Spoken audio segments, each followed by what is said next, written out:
In this lesson, we will begin our discussion on the natural law theory. Now, at the very outset, there are three fundamental jurists or academics who are of seminal importance to natural law, namely Aristotle, Socrates, and Plato. First and foremost, we need to understand the thinking behind natural law.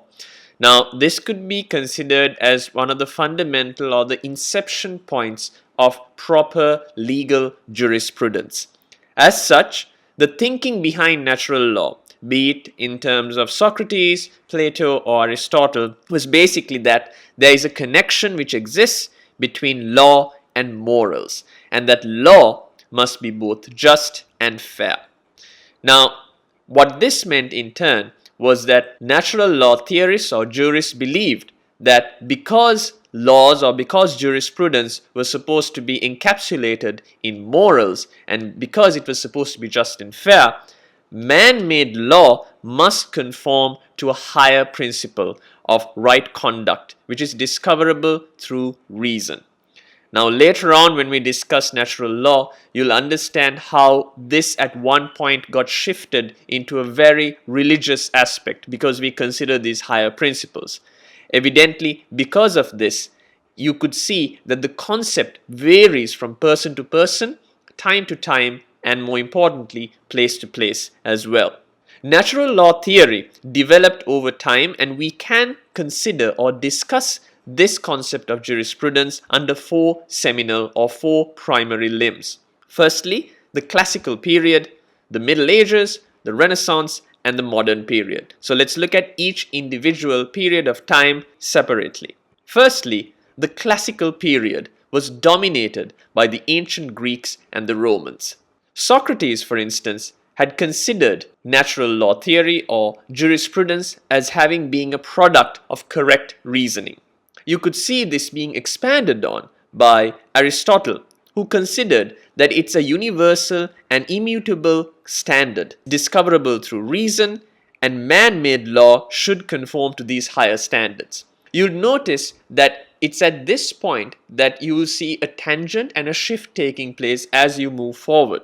Plato considered something similar and noted that the ultimate justice is discoverable through reason. The Middle Ages saw a marked difference or a decline in the study of the Greeks and Romans, and more emphasis being placed on religion and faith. Two jurists or two academics that could be considered as outlining the Middle Ages is St. Augustine and St. Thomas Aquinas.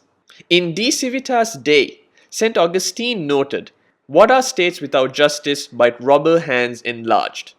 In essence, we see in the Middle Ages this concept of reasoning, of morality, of just and fairness, which was considered through the period of the Greeks and Romans by Aristotle, by Plato and Socrates, shifting more towards a hierarchy which was religious in nature.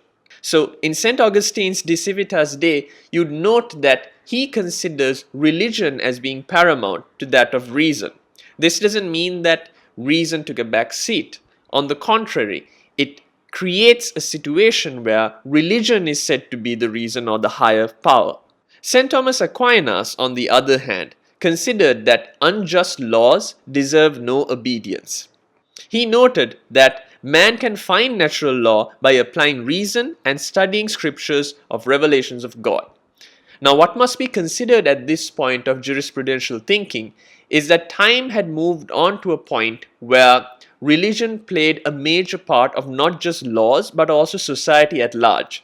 In essence, people believed in religious aspects or scriptures as being gospel as well as the higher form that you must aspire to.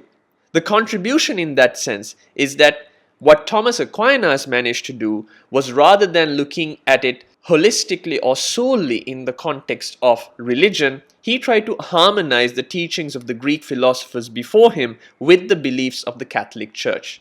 It was in essence a balance, so to speak. This balancing of interests later on in sociological school of jurisprudence we see in so many other aspects in the future as well. According to St. Thomas Aquinas, law can be considered in four seminal aspects. Firstly, eternal law or lex eternal. This is an aspect of law which is only known to God. Secondly, you have divine law or lex divina. This is a part of eternal law or law that is known only to God, but revealed to men by God through Holy Scriptures. What St. Thomas Aquinas believed was that the highest form of law was that of lex eterna, and what could be understood and manifested by man was revealed to man by God through Scriptures. Thirdly, you have actual natural law or lex natura. This is part of divine law, which is the law revealed to man by God and understood by men through reason. And finally, you have human law or lex humana. This is primarily and intrinsically law derived directly or solely by man. Now, St. Thomas Aquinas considered that man-made law on its own is quite unjust. Why? On the one hand, it furthered the interests of the lawgiver only, because he believed that it was biased to the person who created it. Moreover, he felt that exceeding of power by the lawgiver could occur as well as burdensome on the people that it governed. Now, it must be noted that modern constitutionalism has been heavily influenced by St. Thomas Aquinas even to this day. The Renaissance period saw the revival of the Greek and Roman thinking. So instead of relying on the scriptures during Middle Ages, they started looking at the human element itself, the purpose in itself. The theory of social contract is seen as being given birth at this point by academics or jurists such as Rousseau, Hobbes and Locke. The whole notion of natural law, which we were looking at up until this point, slowly shifted towards the aspect of natural rights. This can be seen as a forerunner towards fundamental rights or human rights.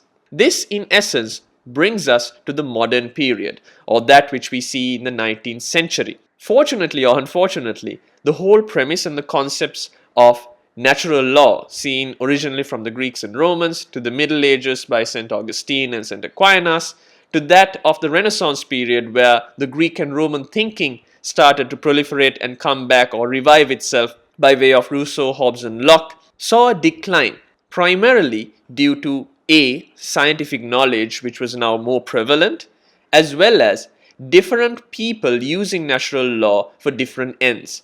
And this, in essence, being considered by Alf Ross, for instance, as being like a harlot, natural law being at the disposal of many for their own personal gain. The emergence of positivists was another reason, and positivists in turn, an aspect which we will look at later on in another lesson, believed that the role of the jurist was also to analyze the law and not exactly how it ought to be.